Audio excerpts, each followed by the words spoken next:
Antonio, que pasa, amigo? You do know I'm Italian, don't you, Don? Not, Spanish? Of course. How silly of me. I just love all the Romance languages. My God, this is good. It tastes just like chicken, but somehow more, sentient.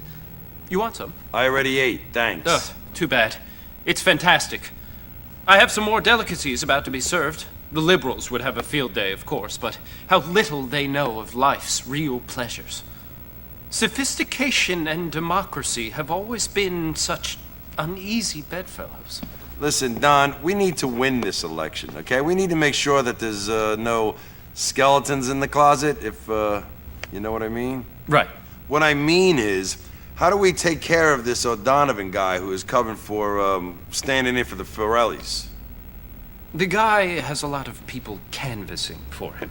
All kinds of deluded people, if you know what I mean. I think we need to have their faith in democracy shaken, if you understand me. What you mean is that I gotta go beat the crap out of them. Oh, your passion, Antonio, it's magnificent. It's so, Wagnerian, you know? Arrivederci, amigo. Humphreys, bring out the offal.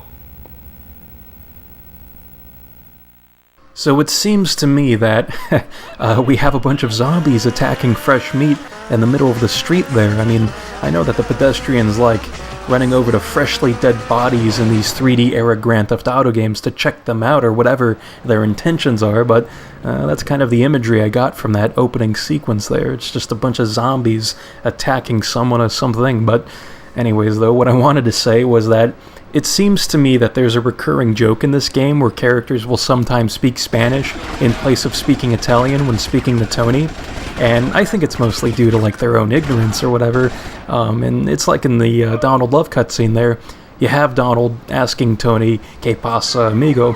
and apparently Donald was just confusing his Romance languages to where he doesn't even really distinguish between any of the languages he's classified as romantic or whatever, which I guess is kind of a compliment to the languages that he enjoys the sound of them, but at the same time it's like they all sound the same to him, so he's not going to bother distinguishing between any of them.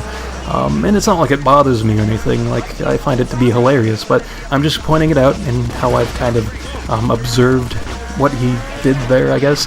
And it's like with Vincenzo too. Earlier on in the game, you have Vincenzo often asking Tony in his cutscenes, "Como está?" which I think is even worse because it's like Vincenzo is Italian-American, so you would think he would know at least a little bit of Italian, but apparently not as much as you would think, especially because, you know, he's surrounded by all of these Italians in the Mafia, so it's just a weird situation there, and maybe it's Rockstar poking fun at the newer generation of people who have roots elsewhere besides the US, like with a guy like Vincenzo who is so far removed from his Italian roots, he's ignorant to the fact that he was speaking Spanish and not Italian, so I don't know, that's just some interesting stuff I think right there, but anyways, that completes this part, and just to point out really quick, I got the AK-47 and the grenades from the ammunition here in Staten Island, and those came in handy quite nicely, so with all that being said, that completes this part. In the next part, we'll be doing the next Donald Love mission, which is called Friggin' the Riggin'. So until then, I will see you next time.